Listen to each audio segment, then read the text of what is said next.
ದಕ್ಷಿಣ ಕನ್ನಡ ಜಿಲ್ಲೆಯಲ್ಲಿ ಹಲವಾರು ಅಭಿವೃದ್ಧಿ ಕಾಮಗಾರಿಗಳಿಗೆ ಅವರು ಶಂಕುಸ್ಥಾಪನೆ ಮತ್ತು ಉದ್ಘಾಟನೆ ಮಾಡುವಂಥದ್ದು.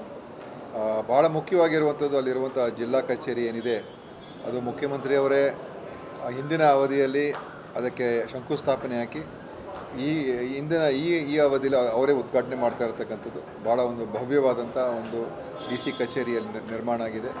ಒಂದು ಇಂಡೋರ್ ಸ್ಟೇಡಿಯಂ ಮತ್ತು ಉಳಿದ ಹಲವಾರು ಬೇರೆ ಬೇರೆ ಬ್ರಿಡ್ಜ್ಗಳು, ಹಜ್ ಭವನ್ನು, ಆಮೇಲೆ MI ಪ್ರಾಜೆಕ್ಟ್ಸು, ಈ ರೀತಿ ಹಲವಾರು ಯೋಜನೆಗಳನ್ನು ಕೂಡ ಅವರು ಕುಡಿಯ ನೀರಿನ ಪ್ರಾಜೆಕ್ಟ್ಸು ಅದೆಲ್ಲವನ್ನು ಕೂಡ ಅವರು ಶಂಕುಸ್ಥಾಪನೆ ಉದ್ಘಾಟನೆ ಮಾಡ್ತಾ ಇದ್ದಾರೆ. ಅದರ ಸಲುವಾಗಿ ಇವತ್ತು ವಿಧಾನಸಭಾ ನಮ್ಮ ಅಧ್ಯಕ್ಷರು ಸ್ಪೀಕರ್ ಅವರು, ಯಾಕಂದರೆ ಅವ್ರ ಕ್ಷೇತ್ರದಲ್ಲೂ ಕೂಡ CM ಬರ್ತಾ ಇದ್ದಾರೆ.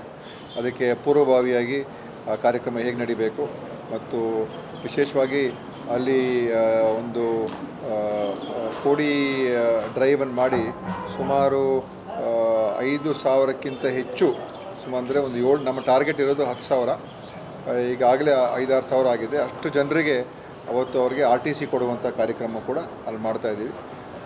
ಕಂದಾಯ ಸಚಿವರು ಬರ್ತಾ ಇದ್ದಾರೆ, ಸ್ಪೀಕರ್ ಇರ್ತಾರೆ, ನಾನಿರ್ತೀನಿ, ಆಮೇಲೆ ಉಳಿದಿರ್ತಕ್ಕಂಥ ನಗರಾಭಿವೃದ್ಧಿ ಸಚಿವರು ಕೂಡ ಆಹ್ವಾನ ಇರ್ತದೆ.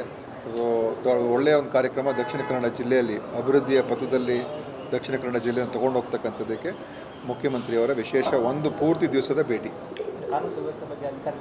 ಕಾನೂನು ಸುವ್ಯವಸ್ಥೆ ಈಗ ಎಲ್ಲ ಅಧಿಕಾರಿಗಳು SP ಮತ್ತು ಕಮಿಷನರು ಅವರು ಎಲ್ಲ ಇದ್ದರು.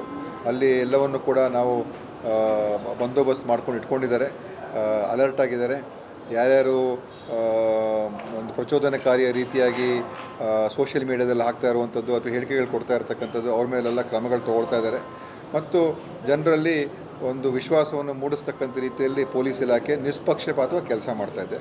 ಇದು ಇವತ್ತು ದಕ್ಷಿಣ ಕನ್ನಡ ಜಿಲ್ಲೆಯಲ್ಲಿ ನಮ್ಮ ಸರ್ಕಾರದ ಬಗ್ಗೆ ಮತ್ತು ನಮ್ಮ ಪೊಲೀಸ್ ಇಲಾಖೆ ಬಗ್ಗೆ ಒಳ್ಳೆಯ ಅಭಿಪ್ರಾಯ ಮೂಡಿದೆ.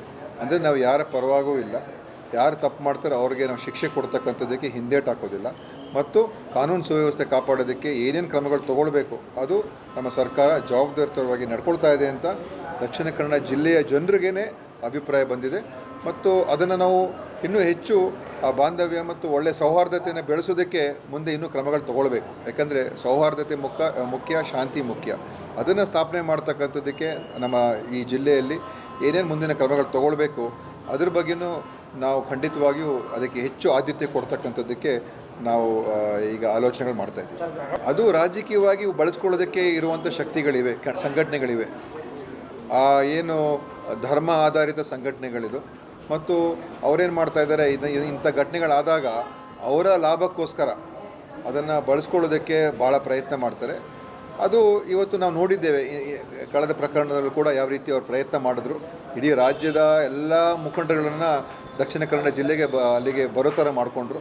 ಹೇಗಾದರೂ ಮಾಡಿ ಇದನ್ನು ಇಲ್ಲಿ ಒಂದು ಗಲಭೆ ಆಗಬೇಕು ಮತ್ತು ಒಂದು ಇಡೀ ಆ ಕರಾವಳಿಯ ಭಾಗದಲ್ಲೇ ದಕ್ಷಿಣ ಕನ್ನಡದಿಂದ ಹಿಡಿದು ಕಾರವಾರವರೆಗೂ ಬೆಂಕಿ ಹಚ್ಚಿಸಬೇಕು ಅಂತ ಪ್ರಯತ್ನ ಮತ್ತು ಒಂದು ಕೆಟ್ಟ ವಾತಾವರಣ ನಿರ್ಮಾಣ ಮಾಡಬೇಕು ಅಂತ ಉದ್ದೇಶದಿಂದ ಹಲವಾರು ರಾಜ್ಯದ ಒಂದು ಪ್ರಮುಖ ಪಕ್ಷದ ಮುಖಂಡರುಗಳು ಅಲ್ಲಿಗೆ ಬಂದರು. ಎಲ್ಲ ಪ್ರಚೋದನಕಾರಿ ಮಾತುಗಳನ್ನು ಆಡಿದ್ರು.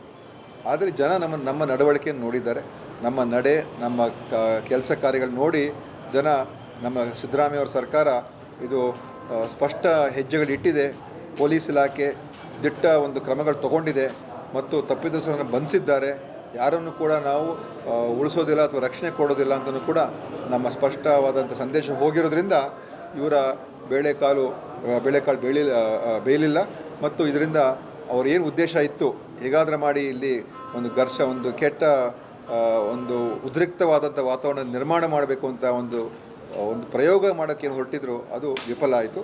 ಆದರೆ ಮುಂದೆ ನಾನು ಇದನ್ನು ಬೆಳೆಸೋದಕ್ಕೆ ಹೋಗಬಾರ್ದು. ಇನ್ನು ನಾವು ಸೌಹಾರ್ದತೆ, ನಾನು ಹೇಳಿದೆ, ಎಲ್ಲರೂ ನಾವು ಆ ಸೌಹಾರ್ದತೆ ವಾತಾವರಣಕ್ಕೆ ತೊಗೊಂಬರ್ತಕ್ಕಂಥದ್ದು ನಾವೆಲ್ಲರೂ ಪ್ರಯತ್ನ ಮಾಡೋಣ.